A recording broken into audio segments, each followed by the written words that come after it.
this is how the interface looks like when you open your software for the first time. This is likely to be blank, will be blank, right? But if you've done a couple of things before now and you're opening it again, you'll see the recent works you've done. So you can choose to view it in the grid tab or as a list.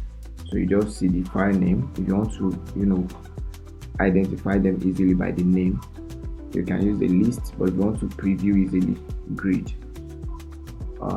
Okay, so when you open your software, you are either trying to do two things. You're either trying to open what you have previously worked on, or you are trying to create a new worksheet that you are planning to work on or to design on. So in this case, so I can make it look like things are fresh. Let's just go to new file. Of course, for every software, for almost every software, the new file is usually Control N for new, Control O is for open.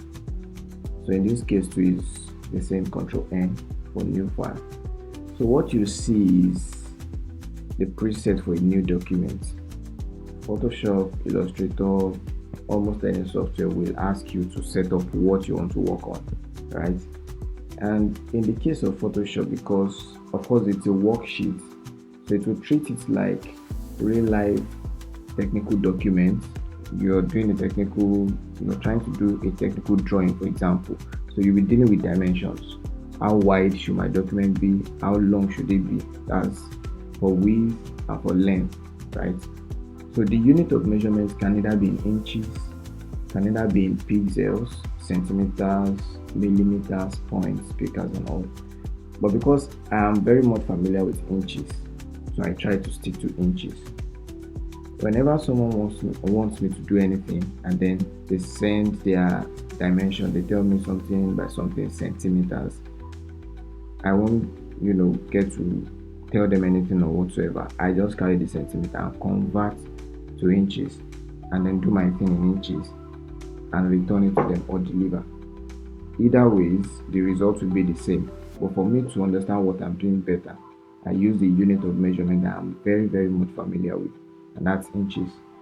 So yeah, this is quite self-explanatory. This is the width, the height, right? And this tab is to show you the preview of what you're currently doing.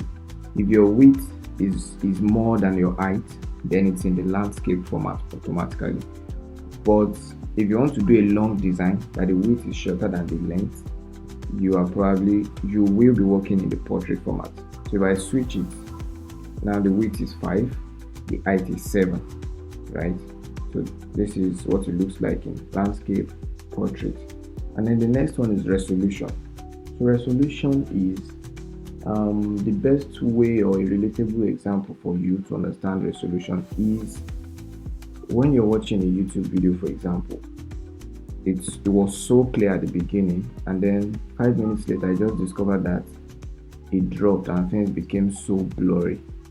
Then you discover that your network is fluctuating, right? So what YouTube does is it tries to accommodate what you're supplying it in terms of your network's bandwidth. If the network is so good, it automatically gives you the best quality.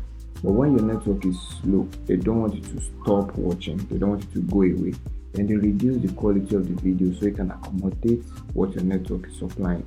So when you check the setting of the network to force it to going back into that quality that you want, even though your network is slow, you will see different things.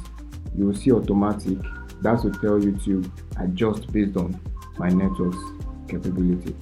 You will see, I think 1040,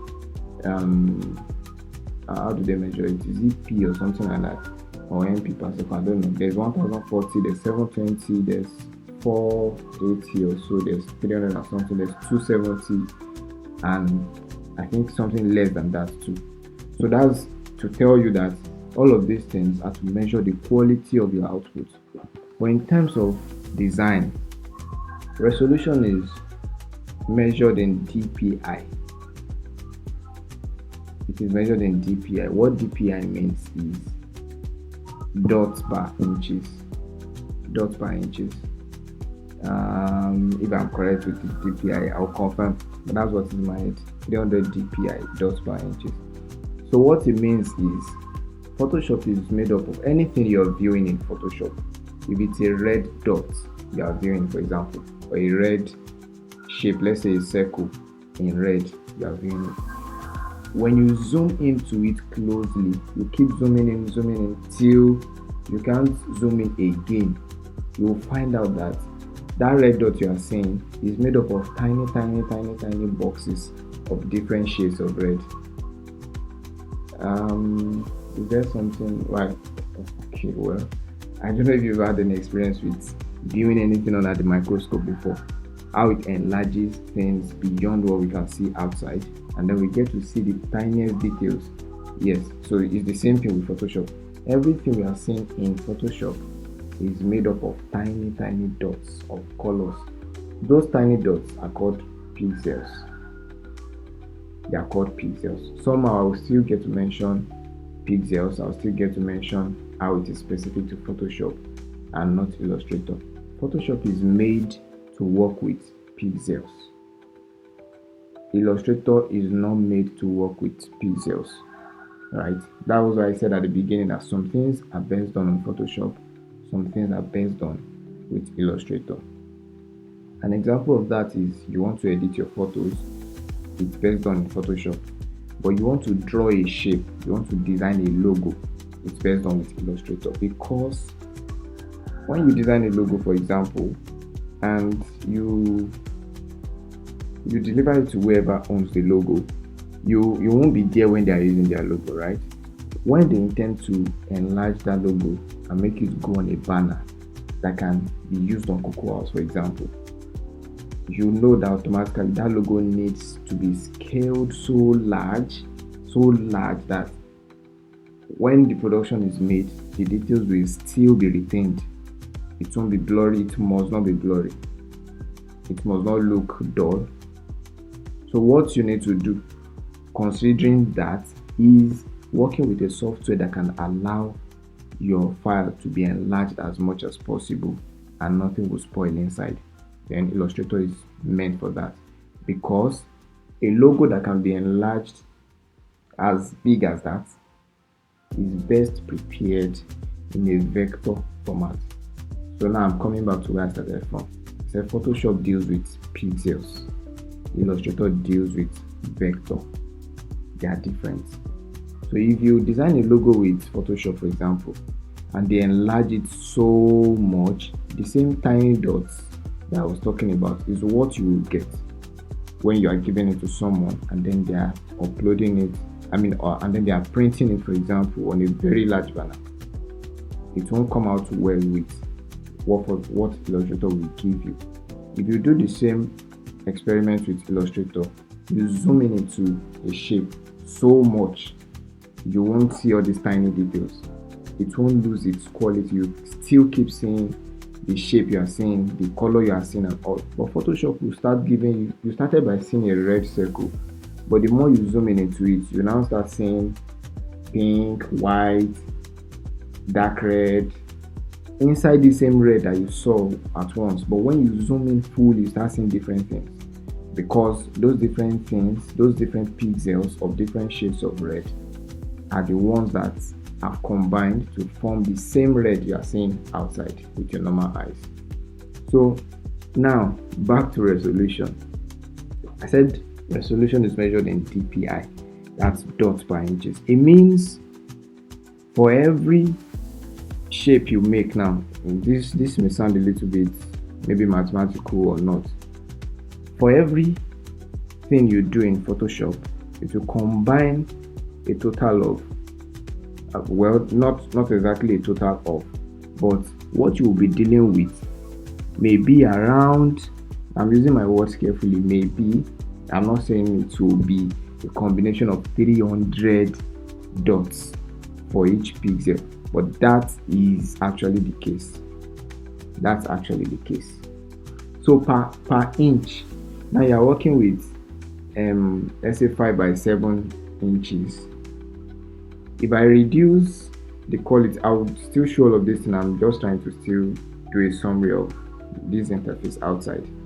So the difference between 300 dpi in terms of resolution versus 30 dpi is whatever you have as in your inch will be a combination of just 30 30 dots of pixels per inch, and the other one is 300 dpi, meaning you can go further into zooming in when you are working with a 300 dpi resolution than 30. I don't know if that is clear enough. Let me show you what it looks like. I'll come back to this now. So let's create this quickly. This is what it looks like, 30 point something. So this is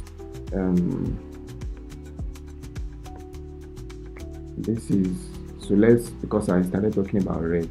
Okay, so before even zooming in, you can already see the edges. You can already see how rough they are, and then so if I start zooming in, so you start seeing what I'm saying. I've not gone far, but I'm already seeing the inner component of this red. I'm already seeing the inner component of. I'm still zooming in. I'm still zooming in. I'm still zooming in. Still zooming in. So if you look at this edge, for example, now we are still okay. Now you can't go beyond this again. So inside the same red, we can see this shade of red.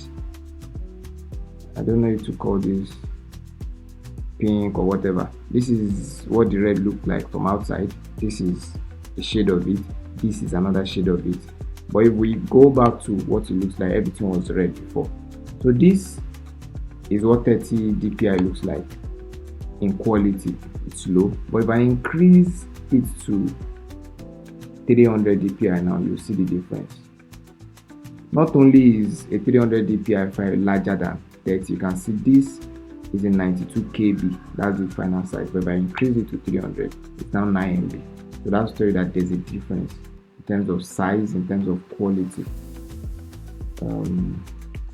So another visible difference is the rough edges we were seeing for 30 dpi is no longer here, because this one is now a sharper version until we start going deeply inside it also. So we are still going deeply, and then it is not scattered yet. It's still not scattered yet, and now it's not getting scattered. So if we go to the edges, we should see something like that also. Yes. So what this one has given us is it has given us more details than 30. So if you remember, I started talking about 300 dots per inches compared to 30 dots per inches. The edges of that one of 30 dpi only has, I think, this shade and this shade and this shade, but this one has like 1, 2, 3, 4, 5 and 6 different shades of the same red. That's to tell you that a 300 dpi image or a 300 dpi worksheet or design will accommodate more details, will make your work of more quality, and will make it sharper than one that is 30 dpi. So that's that about that. You should understand this better as we continue. So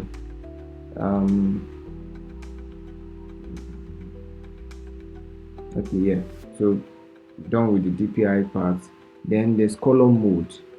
There is the RGB color, there is the grayscale, CMYK. I will only focus on these three, right? So what it's asking you is, you want to work on a design. What exactly do you need the design for? If it's grayscale, grayscale simply means black and white. Everything you do, if you like, change to red, change to blue, what you'll be seeing will be black and white. So if you find out that you open a design file or a new file, and then you are picking colors and what you are seeing is black and white, you must have mistakenly picked grayscale, right? RGB means red, green and black. It's a color code for any design that is meant to be used for web, that is meant to be used online. To understand that clearly, I mean any design that you don't intend to print. any design that is not meant to be seen with the physical eyes or touched, you work with RGB. Because should I go into the technicalities? So RGB, every system, every screen, every interface, every computer is made to interpret colors in terms of these three combinations: red, green, and black. You see this clearly when I start talking about picking colors, when we start talking about color codes. This is color mode now. So when we start talking about color codes now, you will see when I pick red, you will now see what they mean by RGB. Because if you tell you how much of R is in red, how much of red is in red, how much of green is in red, how much of blue is in red. So the combination of this RGB determines any color we are seeing online. So if you look at this blue call to action now that says create, I don't know if I have highlighted my mouse and I can see the movement, but if you can see it, or just look below this worksheet, this tab I've opened, there's close and then there's create. This blue you are seeing is visibly blue, but it is made up of a combination of these three colors of red, green, and black. That's the best way to explain it. So the next one is CMYK, right? That's a combination for anything you intend to print, because any printing machine interprets colors in terms of the combination of these four colors. CMYK is cyan, magenta, yellow, and I think K is black for print. Combination of these four. So even if you are printing gold, it will interpret it based on these four codes, CMYK.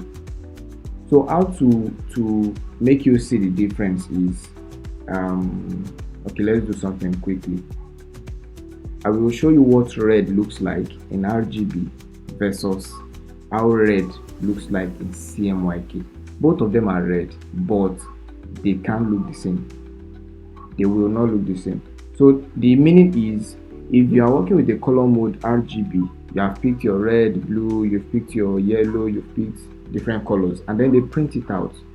I'm telling you that there will be a difference in what the output will look like compared to how the output of any design that was started with CMYK will look like. Let's do something quick. Did not set up my the option for you to see my mouse and where I'm pointing at. Okay, yeah, so I was trying to show you how color changes per mode. Yeah, if you had been working with CMYK, for example, and then you want to see the difference, or you needed to switch from CMYK to RGB, I was trying to explain that a red patch of a color is not the same in CMYK and in RGB. Even though they are the same color, we see them as the same color visibly, but they are never the same, right? Pick red, show you. Let's pick blue,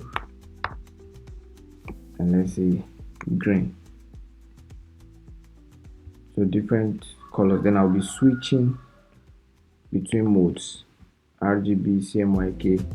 So I needed to check clearly or pay attention to what you see on your screen, if anything changes or not. So you can, if you look up, you see that this file is untitled something 200%. It's an ellipse, right? Okay, I have 3 ellipses on the work screen, the worksheet, and then the mode is currently RGB. So I want you to pay attention to this RGB part. So I'll switch it to CMYK so you know which is which. Now it's in CMYK, but you can see that this is green. I can't tell if you can see the other colors visibly too, but green, for example, is lighter. This same green is lighter as CMYK, and then is more colorful in RGB. So that's to tell you that they are different. The way you prepare a file for printing will be different from how you prepare a file that's supposed to be uploaded to, let's say, Instagram, for example. That's one major difference. That's one reason the quality of the colors are not the same.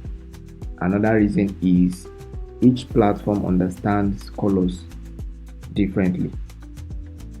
Printing machines, as I've said, they interpret colors differently. Then the web interprets colors differently.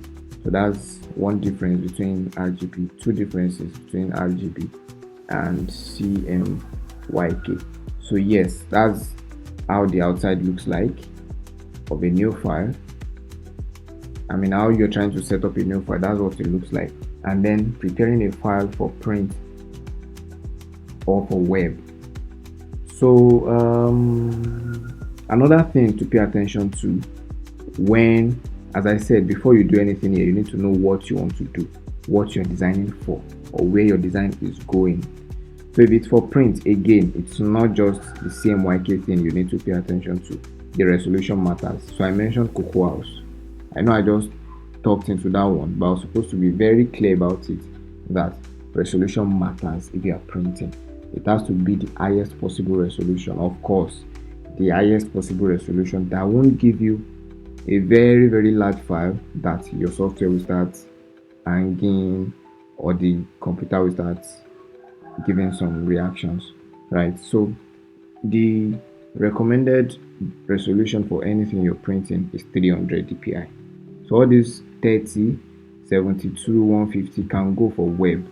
300 can go for web too, but you necessarily don't need to have 300 dpi for anything going online. But if it's to be printed, 30 is not an option, 72 is not an option, 150 dpi is manageable, 300 is recommended. There is more too.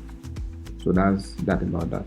So this one says, what background color do you want to have when you open your new file? If you are saying new file, it's different from your opening an image. That's when you do Ctrl O to go into your file manager and pick up a picture, pick up a design or something. But if it's a new file, a blank worksheet, it will ask you what background do you want to have when you start. So you can tell from the ones I've been doing that the default is white. So there's black, it can be transparent, it can be background color. Maybe the last one you used, it saves it too. It can be custom, then it will ask you to choose. So it will ask you to choose. Okay, so this is a good time to talk about this. So I said when it's time for me to talk about picking colors, you will see where RGB comes into play. So if you look at this region now, the current color is what? White. But if you see, you can see R, G and B here, because the mode is what? RGB mode, right?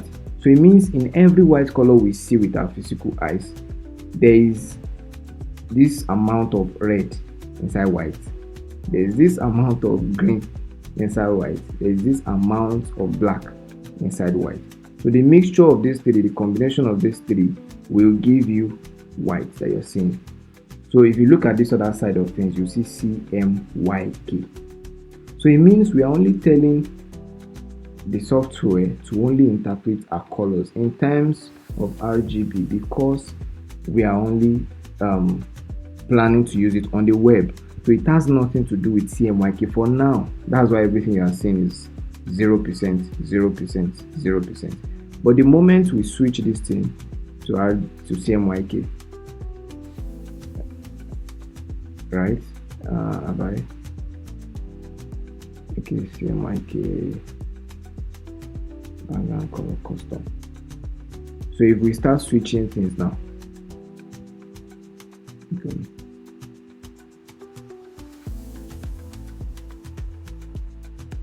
okay, yes.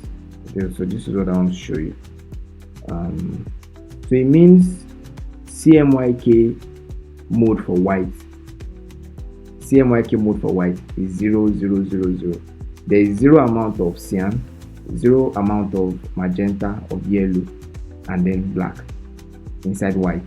But if we switch to something else, black now, for black, it means the RGB for black is 0, 0, 0. The combination of these three is 0. But CMYK for black is 75% cyan, 68% magenta, and all. I want to do a little experiment that I've not done before. So I want to see the combination for black for RGB. Okay, still the same. Still the same, still the same. It's still the same for RGB. So it means the value for RGB. So okay, so now what I found out now is that white and black for RGB and CMYK are the same. White and black for RGB and CMYK are the same. Let me see for green.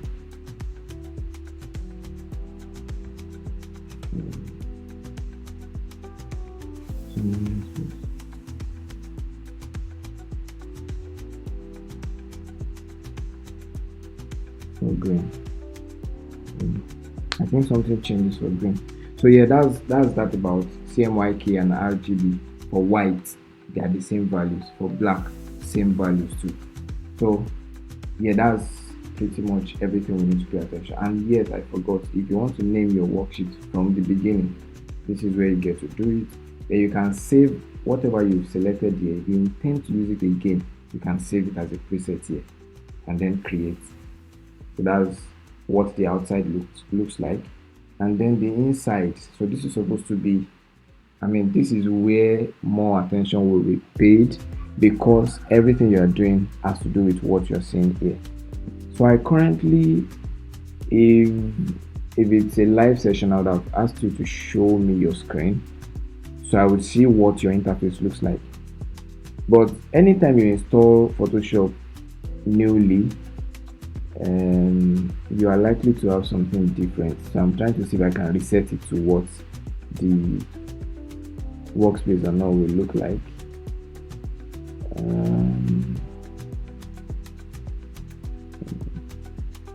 I can't get to take it back. But if you are seeing something entirely different, if yours is not like this is what you need to do. You come to this part of things, of this screen, and then click on this tab you're seeing, this icon. You see essentials. Essentials means you are asking Photoshop that everything you will show me here, I want it to be tools that I need for any essential design on Photoshop.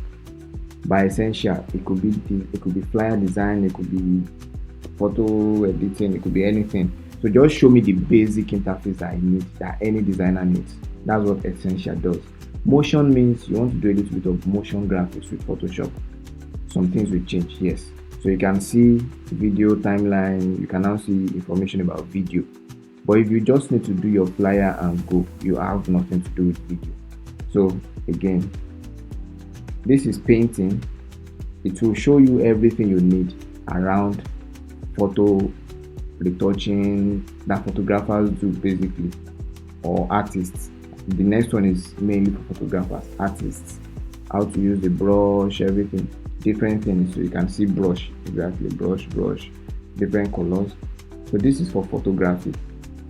You start seeing brightness, how to change color, everything. But what you need as a designer is the essentials.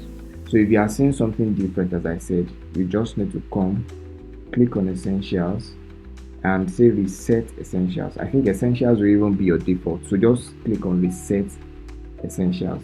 Then you will see what you need to see alone. And that's that. So about what you're seeing. Now, these white parts, what I've been doing a little bit of work on, drawing those shapes and all, is your worksheet. And that's where everything that will be happening on the software will happen. So your worksheet will depend on what you did before we came here. The inches you selected, the width, the height, the resolution, the background color, everything you did is what you will see here, right? Is the property that this will have. So this part of your screen, this part that I'm dragging out now, right, is your toolbar two panel, two section, whatever. It contains your tools. Basically, it contains your tools. So everything you will need to, so this is like a toolbox of, let's say, an electrician. For example, you call an electrician, they come in with just a box, or a makeup kit. Yes, I think most times they come in with these foldable boxes, and then when they open it, they have many things inside. So this is like your toolbox that contains different tools, and inside a main tool, some of them have sub tools under them. Like this, for example, this is the move tool, where it has the move tool itself and then the artboard tool. So anyone that has a drop down icon beside it means there's something more to it, and when you right click, you see the other things. So I will walk you through what each tool does very soon, maybe in the next video or the same one. But basically, this is what you will see as your tool, your tool panel, the section of your tool, right? This top part of things is what I will call your property panel. It contains the property of any tool you are selecting. So for example, it's currently on the move tool. That's usually the first tool. So anything you are seeing here has to do with movement. Whatever you are moving, you want to move to the left, you will see it here. If you are switching to something else, I expect this to change based on what you've selected. So it has changed because you are no longer using the move tool, you are using something else. And these are the things you can do with whatever you selected. This is another tool. This is what you're seeing. This is another tool. So whatever you see up here is what you have selected, or it has to do with what you have selected. It has to do with the current tool you are telling Photoshop that you want to use. So we will talk about some of the tools you need one by one soon or later. So this part is a combination of different things. Some of them you don't need, some you need, right? From the last part, you will see this that says the layer. This is your layer panel. So what I'm looking for an analogy to explain the layer panel. It's like you're preparing, let's say, sandwich. You're preparing sandwich, for example. Sandwich is a combination of different things placed on top of each other, on top of one another. So there's the first layer of, let's say, bread or whatever it is, and then there's usually the vegetables, there's the maybe chicken or whatever, there's the mayonnaise, there's the tomato, fruits and all, and then they cover it up again. Everything is in layer. The last thing in your layer of that sandwich is the first thing you have placed. The first piece of bread that is under is the last thing on the panel, on the layer section. So let me show you something so you can see. So I'll just draw 3 shapes quickly. You can see ellipse 1, ellipse 2. You can see ellipse 2 on top of it. So I'll give it color. So as I said again, that whatever you see up here is the property of any tool you have selected. So if you are drawing a shape, it automatically changes to, it tells you, okay, do you want to change the color of your shape? Do you want to increase the width, the height? Everything you'll be seeing has to do with shapes. So let me draw the third shape. Okay, so if you look at the panel section now, let me make this red. If you look at the panel section, for example, so I intentionally stacked them so you can see which one is on top of the other, right? Green was the first ellipse we drew, but if you come to the layer panel, you will see that green is actually the last on the list, right? Because we did green first, is the last. The next one is yellow, that's ellipse 2. The next one is red, that's ellipse 3. So one thing I need to mention quickly is, for example, you've done a lot of design, you have different elements everywhere, and I'm trying to locate each of them on the layer panel, because everything you do on this sheet will be represented here. right? So for example, now this is ellipse 2. This yellow is ellipse 2. Well, how can we know? Since we didn't rename this, two things we need to do. Number one, we can rename this from ellipse 2 to yellow. We double click this ellipse 2 and write, let's say yellow, for example. But in a case that maybe there's time constraints, there's the urgency, and we need to round things off quickly, there's no time to name each layer as we go on. So how can I identify them? One thing you need to do quickly is, if you look up here, there is this line that says auto select. If your box is currently not checked, you will not be able to, okay, you will not be able to, you can see I'm not able to identify what I'm clicking here and to show it here. Fortunately, we are using Adobe 2025. If you had installed 24, I can see from the screenshot you showed me once that you installed 2025 too. So if you are using 2024, if you, instead of this notification you're seeing that you could not use the move tool because no layers are selected, the meaning is this is auto select, right? We did not check it. This is the move tool.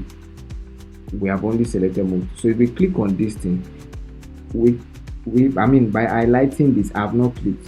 Photoshop 2025 only shows us in the ellipse. You can see it highlighted here as I'm bringing my mouse. Previous versions will not show you what you are seeing now. So this one is simply, that's an upgrade. It's assisting us. Previous versions will not show you. Everything will be as it is. You will just keep hovering over these things or clicking them, and nothing will happen. So they are still telling you that we are assisting you by highlighting them and showing you in 2025, but in the real sense, you have not selected any layer. So what do you need to do? Just come and check this box that says auto select. So now again, it's highlighting it for us, but when we click on it, it takes us there. So that's the difference. Auto select means when you click on it here on your worksheet, it takes you to wherever it is in the layer panel. So you can see that the current selection is yellow, right? The last selection, sorry, is yellow. But now I'm on green. I have not clicked green, but I'm highlighting over green, and it's showing me that this is green in my layer panel, ellipse 1. Until I click green, it will not auto select it for me in the layer panel. It will still have yellow as the selected one, so it is only highlighting it for me. Previous versions will not highlight for you, will not select for you, even if you over it, or even if you click on it from your worksheet without selecting this thing. So yeah, that's it. So that's how the layer panel works. Everything you are doing here is represented here. One is on top of the other, one is below the other. You can rearrange things manually, right? If you want to bring this yellow on top of red, how do you do it? It's simply by coming here and just shuffling things. I can see yellow here in my preview, and of course we named it as yellow. So by clicking on this yellow and then dragging it up or down, you can decide how to place it in your worksheet, up or down. So if I'm placing it up, it means yellow is now above every other one. So excuse me. So again, you can see the importance of having this thing selected, right? How can I locate yellow and drag it to the top or below without identifying where yellow is on my layer panel? So that's it. Another thing for the layer panel is the opacity of anything you're working with. You are familiar with this. If you say we are increasing, it's different from increasing brightness and reducing brightness. It's different. So this is just working around the transparency of any file you're working with. It's just working around transparency. So that's what this one does, right? So one thing about layer panels still is this one that says lock all attributes. So this is how it works. For example, if you want to carry, I'm dragging over I'm using the move tool and I'm dragging over. Okay, let me get back to this. I'm not start talking about move tool yet. So again, this is the layer panel, right? I'm not mentioning this because they are not so important to what we are doing now or yet, right? So I'll move to appearance. So why I don't really pay attention to some of these things in this angle of things is because, as I said, whatever I see here is whatever I'm working with. So this appearance that I'm seeing, you'll see something similar when I come to the tool I use for creating them. So you can see that appearance has fill and stroke, yellow and then nothing. It's the same thing here. So most times I don't pay attention to it in this region. I just look up and do my things here. So again, I don't pay attention to adjustments here. To properties, adjustment is something else. We saw it when we chose photography then, right? And the options are to increase brightness and everything. We won't talk about that now. Color swatches, gradients, we won't talk about them now, because one thing about Photoshop is there are like a minimum of 3 ways to always do one thing in Photoshop. Anything you want to do, or let's say minimum of 2 ways, there is just an alternative to doing things. If this is the way you are doing something, trust me, there's another way to do that thing. So anything I'm seeing here and all, there's somewhere else I can go and then see them. Colors and everything, I can always pick my colors from somewhere else, so I don't pay attention to this again. So that's what I would like to talk about for now in this section. I will still talk about all of this, but I would prefer okay, yeah, I can talk about some of them now, but I'll prefer when I'm actually showing you a proper design or doing a freestyle design, how some of these things will be used. So quickly, this one has a very obvious icon, delete layer. Okay, that's another helpful thing about Photoshop. To understand what you're doing, before clicking, just hold your mouse, take it there and leave it there. You will see something that will suggest what it means to you or show you what it means. So this is the delete layer. What do you need to delete? It works for your layer. You have 100 layers, you no longer need the red. You can drag it and bring it down to this dustbin icon. When you drop it, you have deleted it, right? That's that about that.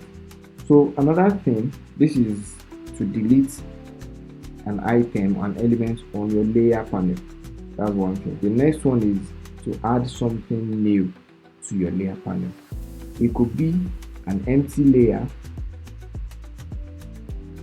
Well, this first one is to add an empty layer first.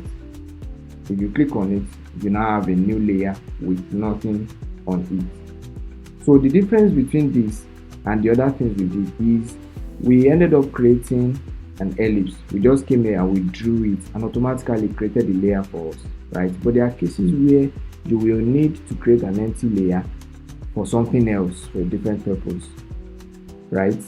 You will be the one to decide what will happen to the empty layer. So this is why you need this one. This next one is to group your layers into separate groups. It says create a new group.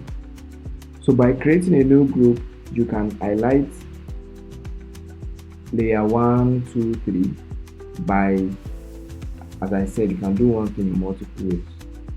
And a way to highlight multiple elements of your design, let me draw another shape so I can have different things here. So a way to highlight 1, 2, 3, let's say green and red. A way to highlight green and red, I can do it in multiple ways. The first one is to bring my mouse outside and then try and drag over the two of them. I'm looking for a software, a familiar software that uses this feature. Okay, so for example, we are typing on Microsoft Word and we want to highlight. Yes, that's the simple way. We want to highlight text. The same way we drag our mouse around it or over it to highlight is the same way this works too. You only want to pick red, you want to pick yellow. Okay, let me finish with this one first. The two of them are side by side, right? Side by side. You want to drag over them without interfering with this other one because you don't need yellow. So you can use this option. If you drag over them, you can see what's happening in my layer panel. You can see it automatically highlighting the two layers. I don't need to know their names on the layer panel. As long as I'm highlighting just these two, it will highlight it for me. But imagine I want to highlight red, I want to highlight yellow. I don't want green to interfere. So this is another option. You click on the first one, right? And then you can hold shift and click on the second one. So that way we have skipped green and then we have carried two. Hold on the first thing, hold shift and then click on it. Automatically you've selected the two of them. Then you can carry them around still with your move tool. So a way to do it on the layer panel is the same actually. When you click on the first one, you can hold shift to pick the next one directly below it, right? Pick the next one again, pick the next one. But in a case where okay, let me make it simpler. You want to highlight you know you need these 4 layers, you want to highlight them and you don't have time, right? So in just 2 clicks, you click on the first one, come to the last one, ellipse 1, and just hold your shift and click it. Automatically carries the 4 of them. Do you understand? But in a case where you want to highlight ellipse 2, you want to highlight layer 1, and you want to highlight ellipse 1, you don't want to carry yellow. In transmission. So there was a bit of interference from outside actually. So I was trying to explain how you can select different elements that are not following one another consecutively. Yeah, you want to carry ellipse 2, you want to highlight ellipse 2, layer 1, and okay, so I remember that layer 1 was an empty layer that we created. So quickly I will draw another shape so we can have multiple items on our list. Then I'll delete this. So the first one, we want to select ellipse 3, then this yellow shape, and ellipse 1. We want to leave out ellipse 2. So how do we do that? Click on the first one and then click on control. When you hold on control, you can select individual elements on your layer now, right? And then you can leave this out. But you remember to highlight like 4 or 3 items or 2 that are following one another or each other consecutively. Click on the first one, hold on shift, come to the last element you want to highlight and click. It highlights everything that follows it. So that's that about highlighting on your layer panel or highlighting from your worksheet directly. So quickly let me talk about before I end this video, I will talk about the basic tools you need from this tool panel, your tool sections. The basic tools you need. Number 1 is the selection tools, the tools you can use to select. Number 2 is the eraser tool, the tools you can use to erase. Number 3 will be your type tool. That's the tool you want to type something with. You want to deal with text and not shapes. Type tool. Number 4 will be the shape tool. So the other ones will come later. The other ones will come when we are doing some proper designs and then we need to use them. Then I will now talk about them. But the ones you need to know basically whether we are doing a proper design or not are these 4: the selection tools, the eraser tools. I'm saying eraser tools because there are different types under it. Eraser tools, I talked about the type tools and the shape tools. The shape tools. Yep. So the first one is the selection tools. I've talked about the move tool, right? You click on something, you move it around, move tool. Then I also believe you would be familiar with it already. So selection tool is how do I select something on my worksheet and not something else? What do I need? Excuse me. What do I need to select when I have this kind of object? What do I need when I have this other kind of object? Do you understand? What you want to work on, what you want to achieve, will determine the tool you will use for that particular selection of for what particular action you want to do. So I talked about selection tool. Let me use an image and not shapes now. I should have something somewhere. Can I use this? Okay, so here I should be able to use this. So for example, we want to select, as I said, what we want to do will determine what tool we will use. So for example, we have 1 2 3 4 shapes. 1 2 3 4 types of selection tool, even more, right? So one tool that can be used to select, and by selection in Photoshop in design, I don't mean clicking on this and then highlighting on the layer panel anymore. We already talked about that, so that's not what I mean now. I mean picking up a particular part of the design and leaving others out, like choosing something here. So this is the sense of selection that I mean now. And again, this is another instance where it will feature what I said previously, will feature that you can do one thing with different tools in different ways. So to select something, to pick out something out of the rest, some of the tools we can use are the lasso tool and the selection tool. There's a tool called selection tool specially. So from this preview now, you can see what's popping up on the screen. You can see it. So the first one I will show you is the polygonal lasso tool. It's from the word polygon. Polygon is a shape with different sides, multiple sides, more than one side, right? That's polygon. So whenever what you want to select has edges like this, it's not round but has sharp objects and all, the right tool to use, I'm not saying the best tool now, the right tool to use is the polygonal lasso tool. How does it work?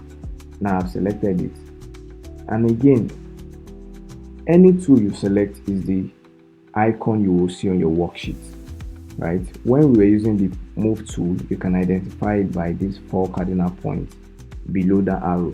That's to tell you want to move things to different angles.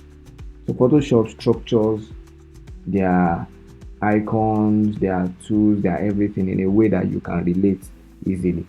So polygonal, as I said, it has to do with shapes with multiple edges.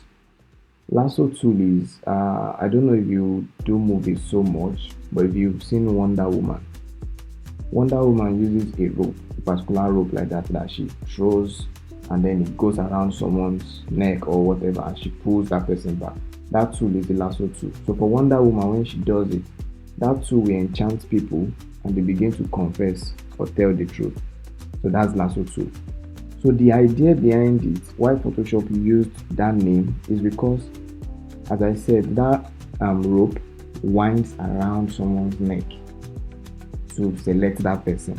You understand? To drag that person. So it's the same concept with these two. We will do something around a shape so that we can select it. So this is polygonal lasso tool. Now the way it works is you will click on sharp edges. So what we want to pick out is this standing whatever, should I say a cupboard, a locker that she's cooking on. So if I click on this and I move to the next place, I click on it, I click on this. The selection is actually rough, and for time I'm not particular about it's been clean for now, right? So this and this. When you are done, so the way it works is there's a starting point, you move around and you return to it once you are done. So something has changed. If you look at this icon, you can just see the edges under the arrow, but when I come to the starting point, you will see a small circle. That's to tell you that you have gone around. You're now back to where you started from. When you click, then they call this thing moving ants. It's from the idea of soldier ants, the way they line up and move. So this is moving ants. Whenever you see it, a selection is happening or has happened. You have not just decided what to do with the selection. So we have selected this now, right? And I will stop where we have selected. I'm not going into what to do with what you have selected yet. So yes, you have selected this now. We use the polygonal lasso tool because what we plan to select has edges. A polygon has edges. It is not a circle. You know, a circle is not the same as a polygon, right? It has edges, so we have used that. Then the next one, I'm skipping this because these three are more important than this. It is also important, right? But you will make use of these three than this. But on your own, you can try that, but I'll focus on these three, for example. So the main lasso tool now, the other one is, okay, this is polygonal. Let me do magnetic and explain quickly. The way magnetic works, you can see the icon of the magnet, for example. So now we select the previous selection I did. So the way magnet works is you don't need to touch something with a magnet before it attracts it, right? You only need to move it close to that thing or move it around that thing and it automatically attracts. So this is how the magnetic lasso tool works. I'm zooming this in so you can remember where we started from when I was talking about pixels and everything.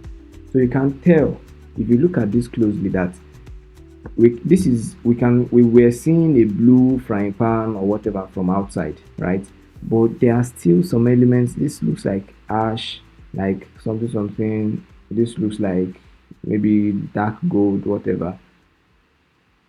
But there is a boundary. This straight line is where everything that has to do with the frying pan has stopped. Anything outside is now a glove. Anything below is now the frying pan. So the lasso tool works with these boxes of pixels. It works with the boxes of pixels. It works around it and it tries to see any similar pixel, any similar color around where it is, and it sticks to it. Let me show you what I mean by that.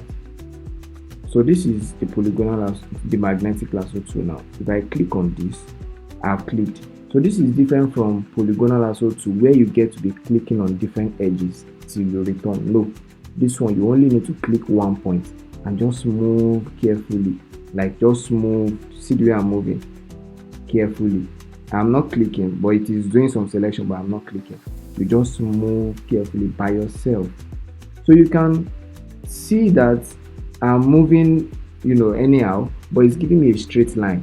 That's because the boundary is so visible. There's a visible difference between the boundary, where the frying pan stopped, and the next things outside it. If you look at this region, for example, you can see it's so light and this part is so dark. So the magnetic tool is a smart tool. It understands that if you are trying to restrict yourself, if you have been trying to restrict yourself to this color, it probably means you don't need something else. Then don't let me go there. That's how it works, right? So if I'm planning to come down now, right, and I see that it's still not understanding me, it's still looking for some dark blue, I can bring it here and click to force it. You can click it to force it, right? If it's going astray, it can go astray if there's a similarity in color. So now I'm coming down again. Can you see how it is trying to force itself to this dark blue part? Can you see? I'm not clicking anything, I'm just moving it around. So it is looking for something similar to what it is working with, and it does not want to go astray, and it can't even go astray because the boundary is visible in this case. So one thing to note about magnetic lasso tool is So if it has gone astray, you can delete and come back and move again, right? And then return to your starting point. So this is what the selection looks like, and if you go back out, this is what it looks like. So one thing or an area where this tool is beneficial, or where it is very fast to use, is where there is a clear boundary between what you are trying to select and what's around it. So you can see that this dark blue is obviously different from what's around, so this can work carefully. But imagine us working in something like this. Working with something like this icon for conversation now, they call it chat box, and this background now, this is looking like a very light variant of yellow, and this is white. So it may have a hard time separating this and this. So if it goes astray here, I won't be surprised. Let's do something now. We will click this easily. So now I'm trying to go back. So you can see that it is finding it hard in this region. It is finding it hard to tell me where white stops and where, the boundary between white and this upper part of things. But now if it's to come back to this now, it will conform. And one place that doesn't perform really well also is when you are working with a low quality image, right? A low quality image, it will really not perform well too. So there's problem here. There's problem here because it is even until I zoom that I can see the boundary myself. But the tool was struggling with seeing the boundary between this part and this part. So the point is, you use magnetic lasso tool when the boundary is clear. When the boundary is clear. That's about that.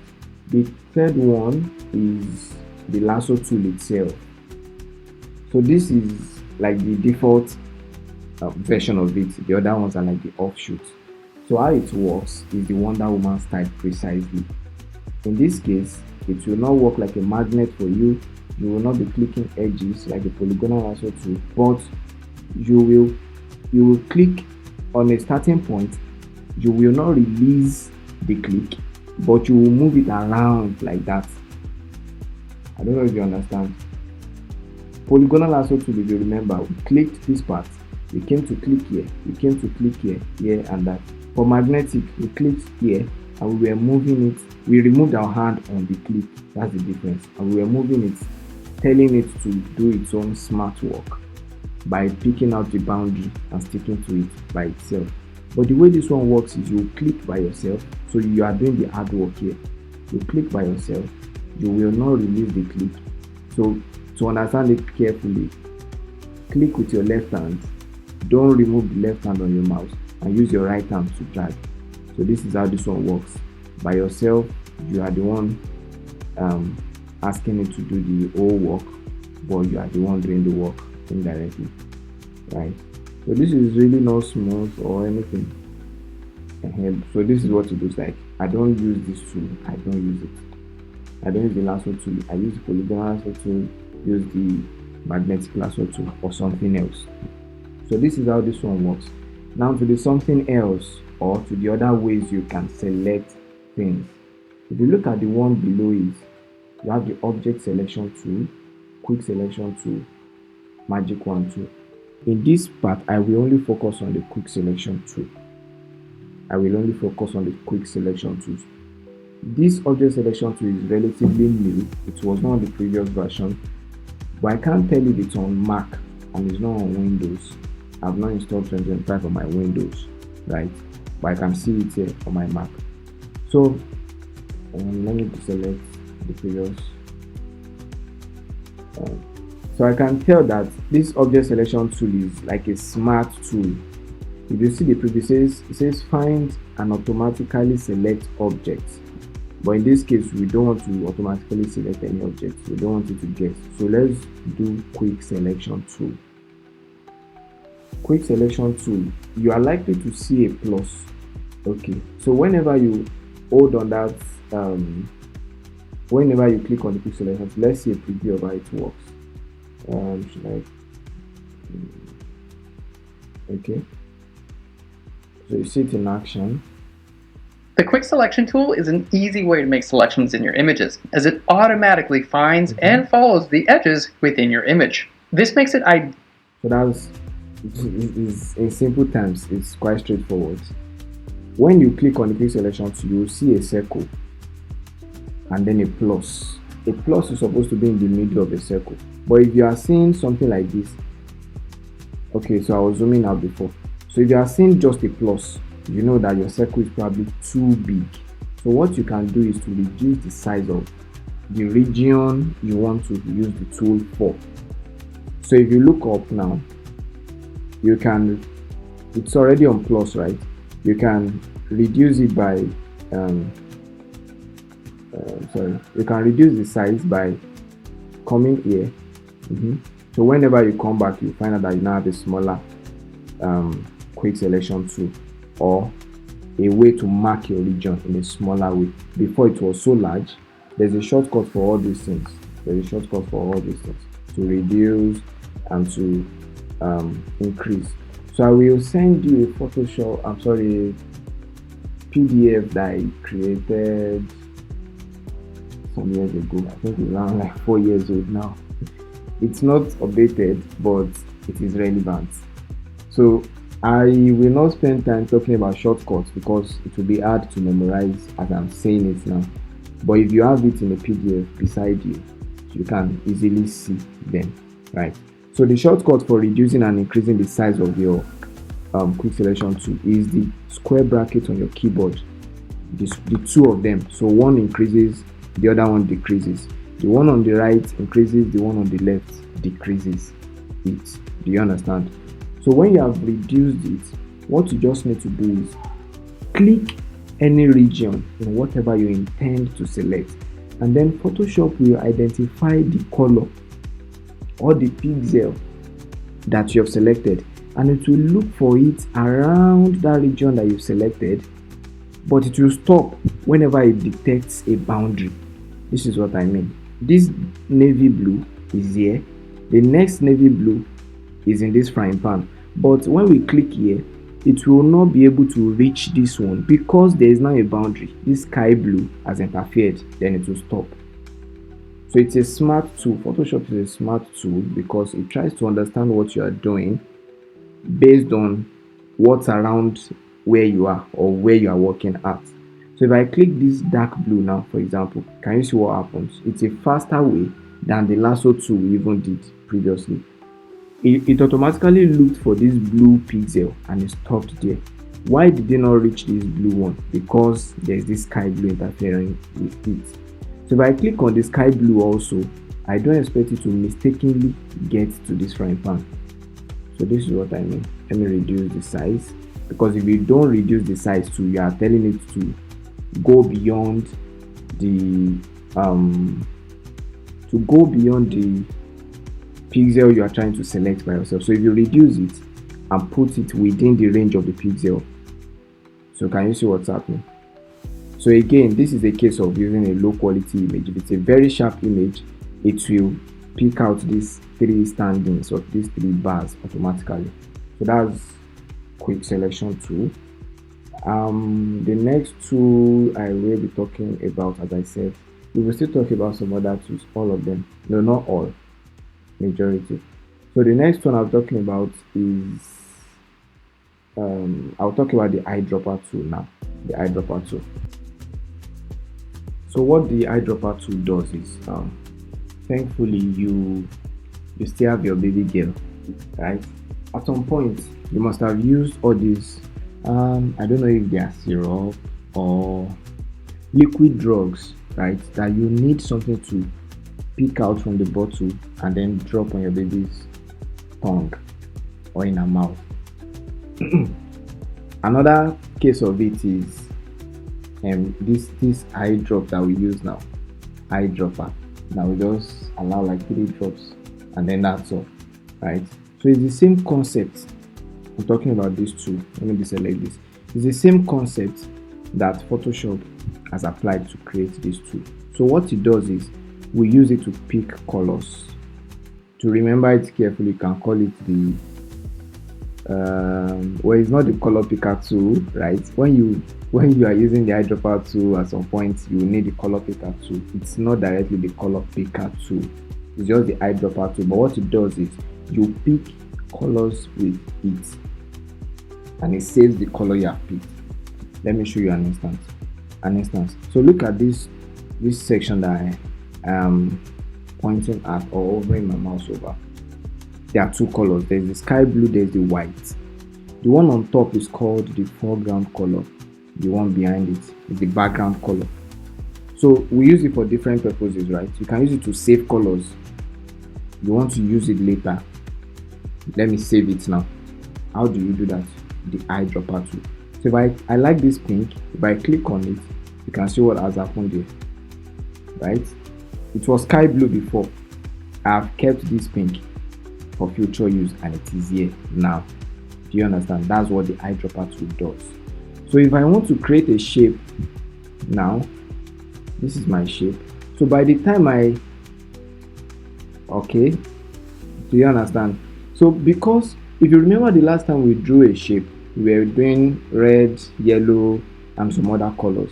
But because I like this pink, I want to use this ellipse. I mean the color on the ellipse. I can save it first and then draw my ellipse. Then it will remember the last color I saved or the last color I worked with. That's how Photoshop will treat it. So if I click on this now, you'll see a list of all the colors. Can you see the previous ellipse we did? This blue, green, yellow, and the current one, the recent one I picked, because it was the recently used colors. So quickly, let me talk about okay, I'll talk about it when I get to the shape tool. So that's how eyedropper tool works. We will still see more of eyedropper tool later, but on the background level, that's how it works. You pick and save colors with it. So the next one I said I want to talk about is the type tool. What does it do? You type with it. You create text with the type tool, right? And again, it's another time to call your attention to this upper part.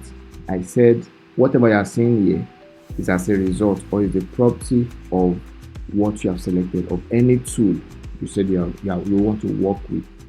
So as you can see, also the shortcut for the type tool is T for type. The shortcut for move tool is V to move. The shortcut for, you can see the V. The shortcut for the lasso tool we did is L, lasso. The shortcut for the quick selection tool we did is W. All of these are in the PDF that I will send. I will look for it. They don't change. Only versions change, 2024, 2025, but shortcuts are still the same. Right. So type tool is straightforward. What you see first is the name of the font you're using. Right. The property of the font. You know, when typing with Microsoft Word, there is Times New Roman. Then you can choose to make it bold. You can choose to italicize it. You can choose to do something else with it. So the first thing is the name of the font. All your installed fonts will appear here. Your view will be different. This is on Mac's view. The view for Windows is different. So these are all the fonts that I've installed for this. And then this is the property. If the font you have installed if it has a bold version, if it has a light version, if it has an italics or italicized version, you'll see everything here. This particular one has only one version, only one property, right? That's why I'm seeing this here. If I have to do Montserrat, for example, it has like, all of these properties. I can make it light, dark, so this is the size, 3.12 points.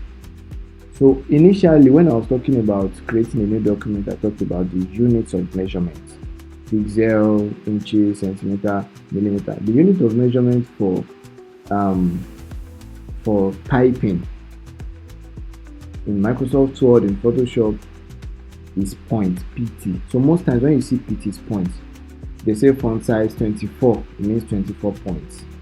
And font size something for heading 1, it's 20 something, it's measured in points, right?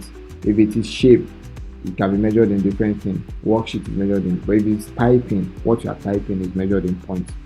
So let me say 12 points, and then if I start typing, again the last color we used is what you will see if you look up here. So anytime you see this box, a colorful box, or any box that looks like this, it means this is the color you want to work with. So automatically you can see the description. It says set text color.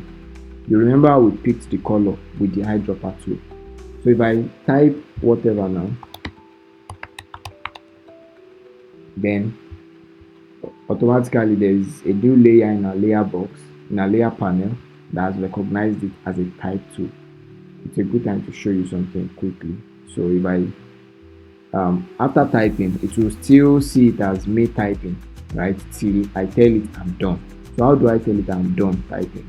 I can either click on the move tool or click on another tool and maybe come down to type if I need to type another line, right? How do you tell it you are done with one tool? By going to the next tool. For typing, how do you tell it you are done? By going to the next tool, or by selecting this, by telling it to apply what you've done, commit, then I'm done typing. So to make this thing visible, move tool, I can drag it to this part. So one thing to note is to understand the content of each layer in a layer panel. You can pay attention to these thumbnails. These things are called thumbnails, right?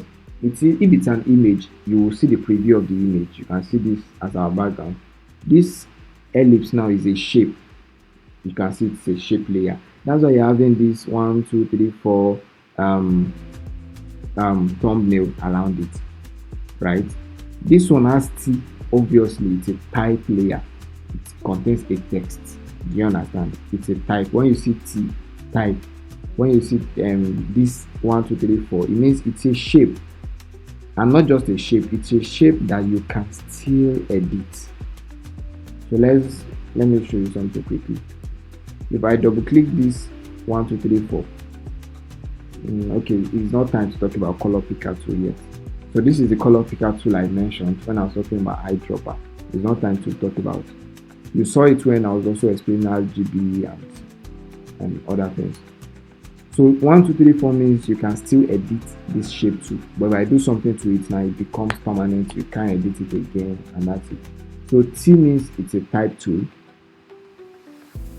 I'm mentioning this because there will be a time, part of what I'm supposed to talk about in the first classes, talk about smart objects and layer mask and also some other things. That's why I'm introducing these thumbnails now. So this is the type tool. This is how it works. To change the color of your text, you need to return to the tool you used. To edit a property, you need to return to the tool you used to create it. This is a text and not a shape. Then I won't come to anywhere else. But this T, this is pink. If I click on it, this comes up, the color picker. Then I can do this, do that. So now let me now show you how the eyedropper also works. In this case, I'm looking for how to pick the color of the glove of this lady cooking, and I can't really tell if I'm using the right blend of it here, if I'm using the right. So in order not to waste my time, when I have this color picker opened, I just come out of it. The next thing my icon turns to is what? The eyedropper. Instead of looking for the color about here, just come and pick it here and to identify it for you. Can you see what we have now? The red phone pouch or whatever. Can you see? So this is eyedropper in action again. So if I click OK, that's it. But the difference now is you can see that this is still pink because we did not use the eyedropper tool primarily, or should I say naturally or ordinarily. We used it within something else. But if we started with just the eyedropper tool, it saves it here. But in this case, we were using color picker tool, and somehow it brought us to eyedropper tool. That's why this did not change. So that's that about that. So quickly, the next one I'll talk about is the shape tool. It's straightforward. To draw a rectangle, you click on this shape tool. You see the different default shapes you have. Rectangle tool. You can now click on a point and drag it over to, determine or draw how large, how wide you want it to be. If it's a, what other shape do you have? Ellipse, triangle, polygonal, line tool, custom shape tool, and like default tools Photoshop has for you when you install freshly. You may not even use this at all. I don't use it. You may happen not to use it at all. So this is it. If you want to, that's all I will say about shape tool actually. To change the color, I said you come back to any tool you have used to create the element you want to edit. In this case, come to this. When you see something like this, you are about to change the color. So now, when we were typing, we could only see that thing here, and that was the only thing we saw around color. We saw font name, family of the fonts, everything. But for shape, we have two things now: the fill and the stroke. How to help you understand clearly is a building, for example, a building. The compound of that building is the stroke, right? The house in that compound is the fill. How do I make you understand now? Okay, let me say your phone, for example. The phone is the fill, the pouch is the stroke. What I mean is the stroke is anything around, anything outside. The fill is anything inside. So if I say change the fill color to red, you know that you're only working with the colors inside. If I say change the stroke color to white, you are only working with. So what this thing means is the fill color is pink, but the stroke has no color. Whenever you see this white and this red line, it means no color has been applied. So now let's do something. See the previous colors, recent colors you have used. Let's make the stroke color yellow now. We may not see it clearly. We can see yellow actually, but it may not be so visible. Why? Because the stroke color has been set to yellow, but the size of the stroke is so tiny. How do I know? Beside it I can see 1 pixel. So this thing beside it applies to stroke alone, right? So if I increase it again, you can see the unit of measurement for shape and everything is pixel. For text is point, pt, this is px. So if I increase the stroke size, you can see what's happening. You can see what is happening now. This is 10 point something 0.14 pixels. So this is how we have increased the compound. The fill is just there itself. So these are the major things you need to know about this for now. But before I move, you may be wondering why we have this, and this. So number one, these white square things you are seeing are called nodes. Node as in nodes, plural. One is node, the other ones are nodes, right? So this is the representation of it. Again, I said Photoshop tries to make icons out of what you can relate with, out of what you are familiar with. So when you see these 3-4 things, is to tell you have drawn a shape that has nodes. That's it. For type tool, it's just T and T alone. So what can you do with the node? Why do we have the node, right? My icon changes based on what is happening, based on what I want to do. Remember for move tool, we had an arrow and 4 cardinal points. Yeah. For this one, you can see a tiny plus, looking like plus, very tiny, nothing is happening. But when I come to the node, if I come to any node, for example, come to this one, for example, you can see the arrow pointing diagonally to this side or that way. It means I can scale. When I click on this node, I can scale my shape higher or scale it down, scale it lower. This is what all of this can do for you, right? The edges. So if you are wondering, for this one, is that you can drag it to the left, to the right. You can shrink it or widen it. That's what this one does, right? So if you are wondering, these 1, 2, 3, 4 things, what are they looking like? Again, if you look at the icon, you can see an arrow and then you can see a curved shape below it. That curved shape is to tell you that you can change how sharp your edges look like when you walk around this thing, or when you play around these four round things. So what do we do with that? We create rounded rectangles. That's what they are called. Where do you see rounded rectangles in play? For example, if you open an app and then you want to buy something and they'll tell you pay now or cancel, I'm saying you see them in buttons. So that's UI UX design.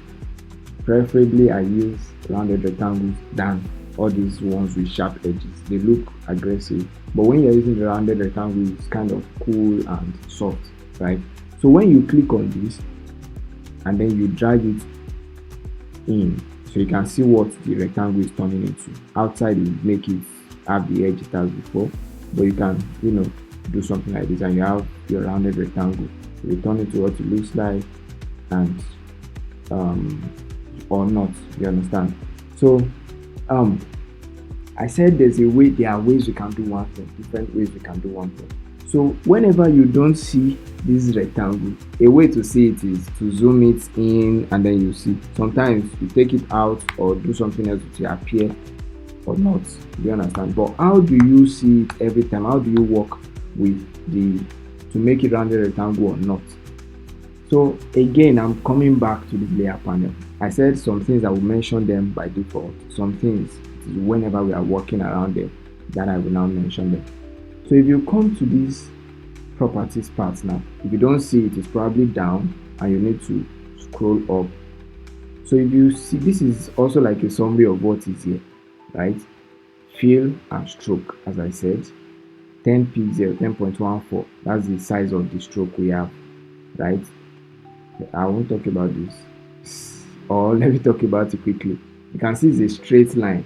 So they're asking you, how would you like your stroke to be? Should it be a straight line, or should it be dotted lines, or not?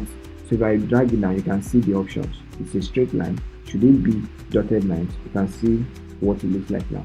Or should it be like this? So if you reduce it, then it becomes cleaner and looks like something else, or not.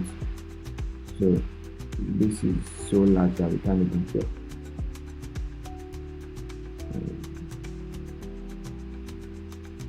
Okay, so this is what it looks like basically. Should it be rounded? Should it be dotted or not? That's what this one does. So what I was explaining about rounded rectangles, again, icons suggest meanings in Photoshop. You can see 4 of these, 1, 2, 3, 4. That's to represent the 4 edges any rectangle will have. 4 edges, 1, 2, 3, 4. And they are asking you, you can see that they are curved. It means if you want to bend this angle of the rectangle, this one represents this angle, this one represents this angle, this represents the 40. Currently, the rectangle is not rounded. That is why we have 0%. It means it is rounded in 0%, or how do I explain it now? The size of the roundedness currently is 0%. Okay, circles are calculated in radius and circumference. Radius is how, the environment of the circle. 360 of it is circumference, but I think radius is the curved part of it. That's how they calculate it. So the radius of this edge, this one that I've highlighted, is this one that you can see here. The radius is currently 0 pixel. So to make it round, if you choose to control the 4 of them at once, this thing beside it is a chain. It means once I click my chain, if it is highlighted, whatever I do to one edge, apply it to the others. That's what this chain does. So I will show you something now. This is 0 pixel. If I say 12, I say 20 pixel, and I click. So because the chain is selected, it applies to the 4 of them, right? But if I undo it and I unlink or deselect this chain, and I'm working around just one, and I say 20, once I click OK, can you see just one?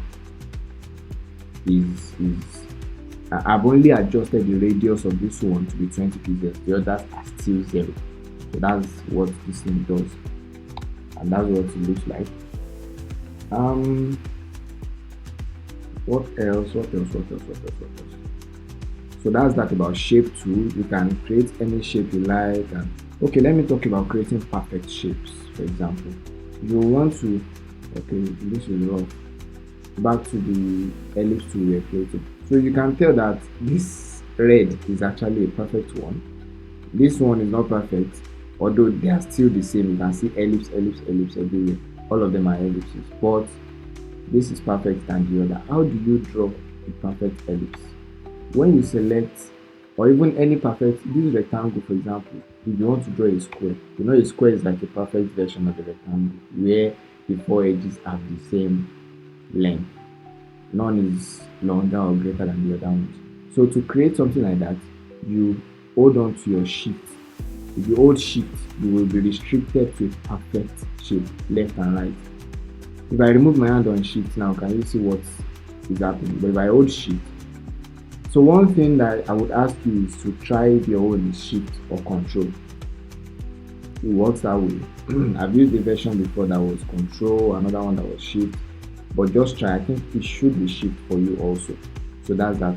For ellipse also, to create a perfect one, you also do shift. You also do shift. But if you remove your hand on shift, you are likely to have an imperfect shape, and you are trying to look for the round part of it by force. But once you do shift, it will be perfect. So that's how to do a perfect, draw a perfect shape and all. Um, okay, yes. So that will be all. I will stop here. I will stop here. So far, I've talked about the beginning of every work you want to do, what you intend to do with it. I've talked about um, some tools in the tool panel. I've talked about some things in the layer panel. I've talked about color modes. I've not talked about color code. I've talked about color modes, and yeah, that's pretty much it. I can see smart object, layer mask, and all of this here, but I won't talk about it yet. So I will leave it for when we are doing something around anything that makes us use them. I will make sure we do them soon, so you now see them in play.